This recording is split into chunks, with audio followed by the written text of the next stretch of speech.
So if you don't know, the Miles Morales game takes place 1 year after Spider-Man 1 concludes. By this point, Peter has been training Miles on what it is to be Spider-Man, on his powers, kind of how to take on some of the responsibilities. But ultimately, it's revealed that Peter's going to be leaving New York for a trip, and he's going to be leaving New York in Miles' hands. Now, at this point, Miles has to take it upon himself to understand fully what it means to be New York's web slinger himself. So, concludes the game. Now, Spider-Man Miles Morales, compared to the first one, it looks visually better, just a tad bit. And I feel like that's mostly due to the ray tracing and the higher fidelity that goes into the density of, traffic, people on the ground, foliage. All of that stuff is definitely more detailed, but then also the game runs at 60 frames per second. So not only does it look just a little bit better, it plays a hell of a lot more smoother. Now I know, of course, we had the 60 FPS upgrade for Spider-Man 1, but the fact that Miles Morales was built from the ground up with the 60 frames per second in mind, it definitely kind of flows a little differently, right? Because it's not like you're going from 30 to 60. You're starting straight off from 60 and you go from there. But yes, I definitely like the way that Miles Morales looks. I like how the characters themselves look.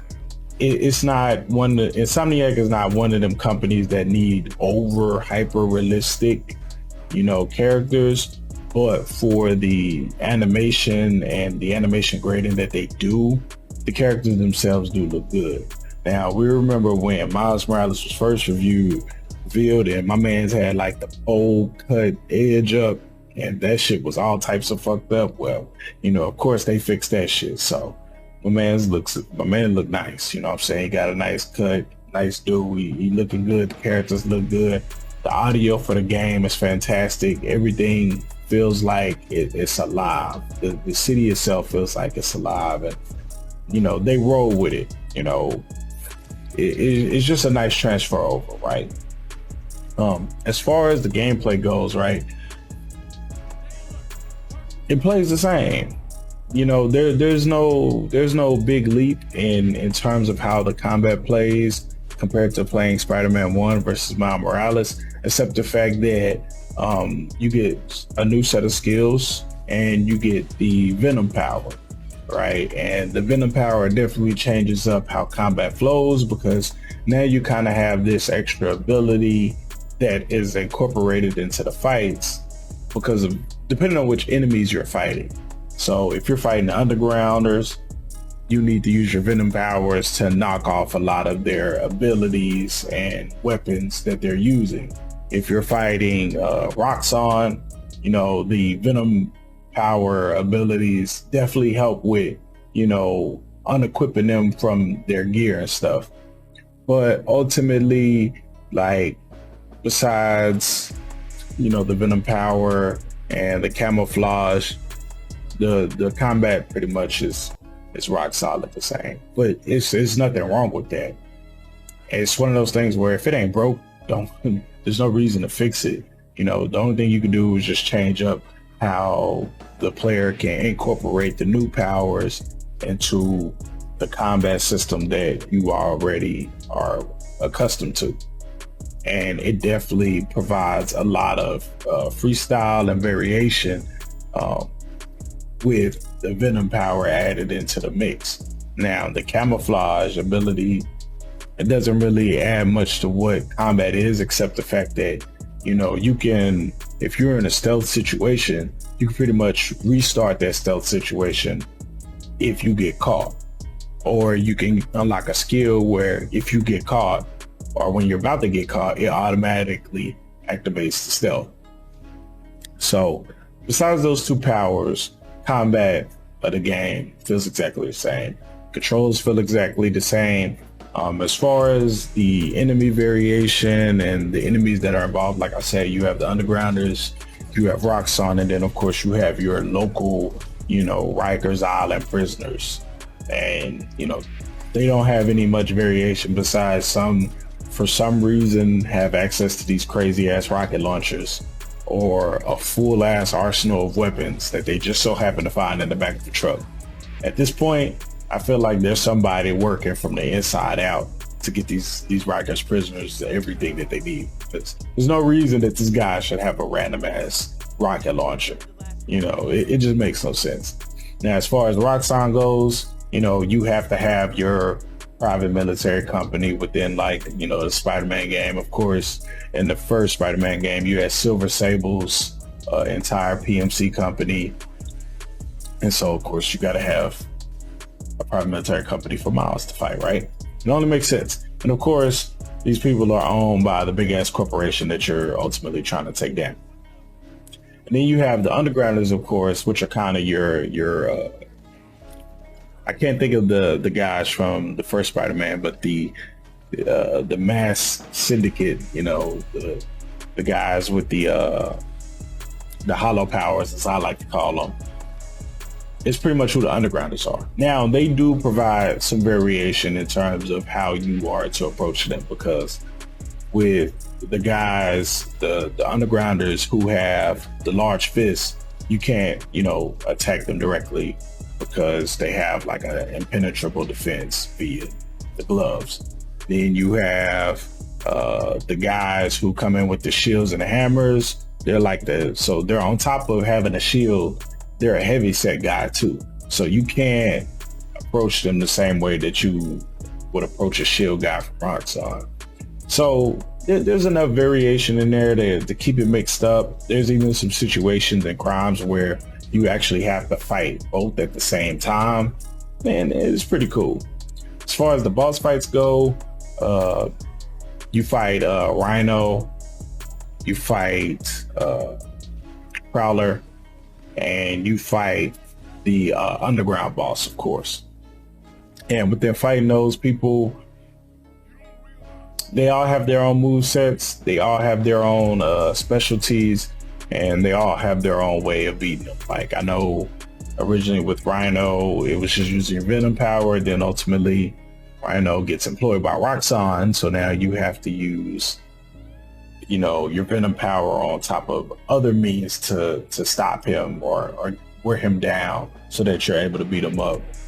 Fighting the Prowler, it wasn't a knockout, drag out fight because he would just go invisible from time to time. But it was enough variation between those bosses that it didn't feel monotonous, and then of course in some of those fights you had, little people would enter, or you would just have to fight them one-on-one, but there would be like waves or phases, as they would say, where if you get them to a certain amount of health, they, of course you don't see, but you get them to a certain amount of health, it goes to the next phase, and then you have to fight them through a different portion, so on and so forth, right? What you come to expect from Insomniac boss fight games. Boss fight moments.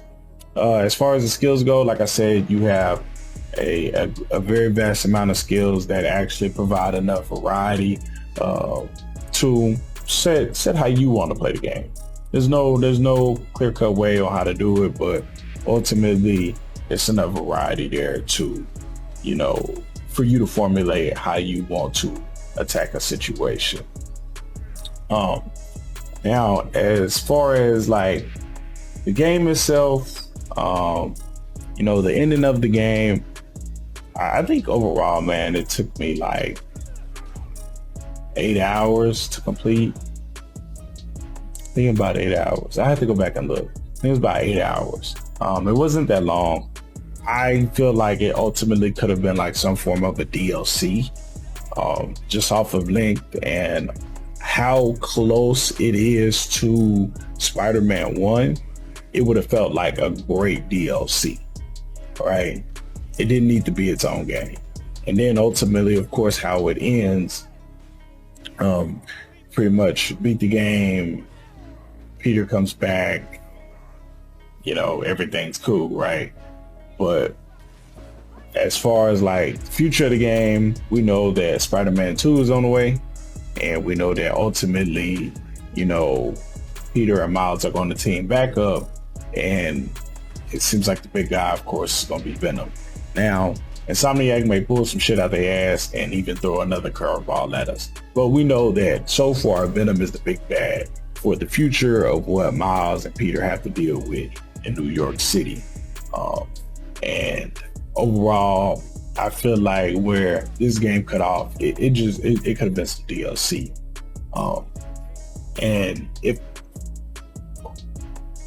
And if I was to give it like a score, right? You know, because everybody does the 1 through 10. If I was to give it a score, I'd say as far as functionality, gameplay, story, getting some questions answered, you know, it was definitely deserving of the time. If I was to give it a score, I'd give it a 8 out of 10. And the only reason I couldn't even closely relate, get this like a perfect score in any shape or form, is because of how close in relation it is to Spider-Man 1. And that's not a bad thing. It's just that in terms of timing, you pretty much got what you already had got before, but with a different story, different environment, different characters, different bosses, and different ways to interact with the world. Everything was original to what it was to be Miles, but it was still within the same scope of what it was to be Spider-Man and what you did in Spider-Man 1. So I would definitely give it an 8 out of 10. Feel like it's still a great game. If you haven't bought it, go ahead and buy it, man. It's definitely worth the time. I ended up doing a little bit of knick-knack hunting and stuff, and it was pretty fun for the most part because of the traversal in the game is so fantastic. The traversal in the game in itself makes the knick-knack hunting not feel so monotonous, you know. And I feel like it's only in those games where knick-knack hunting feels like it's just part of the game. It doesn't feel like a separate thing to do. It feels like it's a part of what you are already doing. And it doesn't feel like you're really going out of your way to get it. Everything just feels so closely wrapped up. I guess what it means to be Spider-Man, right? But again, that's my score, man. I give it an 8 out of 10. If you haven't bought it, I highly suggest buying it. If it's on your backlog, I highly suggest sinking your time into it. But those are my overall review on it, man. Let me know what you guys think down in the comments below. I'm gonna catch y'all on the next video. Peace.